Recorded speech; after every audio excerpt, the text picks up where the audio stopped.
رہے ہیں لن تنالوا البر حتى تنفقوا مما تحبون۔ نیکی کا معیار یہ ہے کہ اللہ کے راہ میں وہ چیز دو جو تمہیں سب سے محبوب ہے، جو تمہیں سب سے پسند ہے، وہ ہی اللہ کے راہ میں خرچ کرو، اللہ کے راہ میں وہی چیز ادا کرو۔ اب وہ چیز جو ہمارے لیے ہی بیکار ہے، وہ چیز جس کو ہم ہی نہیں پسند کرتے، میرے بھائیو وہ اللہ کس طرح پسند کر سکتا ہے؟ حابیل اور قابیل کا بھی معاملہ یہی تھا۔ جب آدم علیہ السلام کے دونوں بیٹوں کے اندر جھگڑا ہوا، پھر آدم علیہ السلام نے کہا کہ حل تو وہی ہے کہ آپ دونوں اللہ کی راہ میں صدقہ دیں، جس کا صدقہ قبول ہو جائے گا وہ حق پر ہے، اور جس کا صدقہ نہ قبول ہو وہ حق پر نہیں ہے۔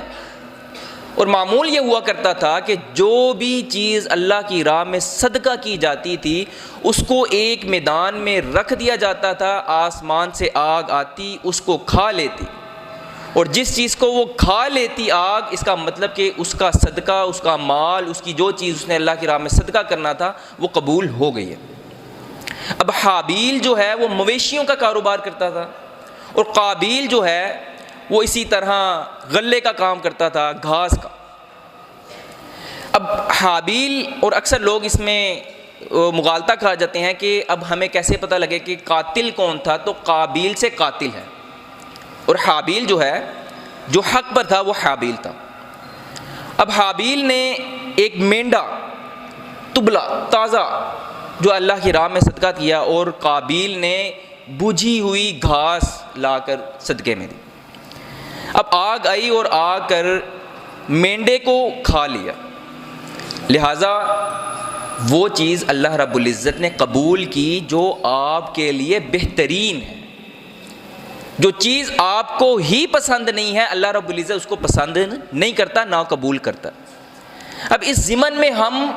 یہ بھی کہہ سکتے ہیں کہ اگر ہمارا وقت بہت قیمتی ہے وہ اللہ کی راہ میں دیتے ہیں تو یہ بھی بڑا محبوب ہے اللہ۔ ہماری جگہ ہمیں بڑی محبوب ہے، ہم اللہ کی جگہ راہ میں دیتے ہیں، وہ بھی بڑی محبوب ہے اللہ۔ اسی طرح ہمارے منسلک ہم سے ہر وہ چیز، اور کچھ لوگوں کے ذہن میں جب اللہ کی راہ میں خرچ کرنے کا مطلب آتا ہے یا بات آتی ہے تو ان کے ذہن کلک صرف پیسے کے کرتے ہیں کہ اللہ کی راہ میں سے پیسہ ہی دیا جا سکتا ہے، بلکہ اللہ کی راہ میں ہر وہ چیز جو آپ کو بہت محبوب ہے، آپ کی قیمتی ہے، اگر دی جائے تو اللہ رب العزت کو وہ بہت محبوب ہے۔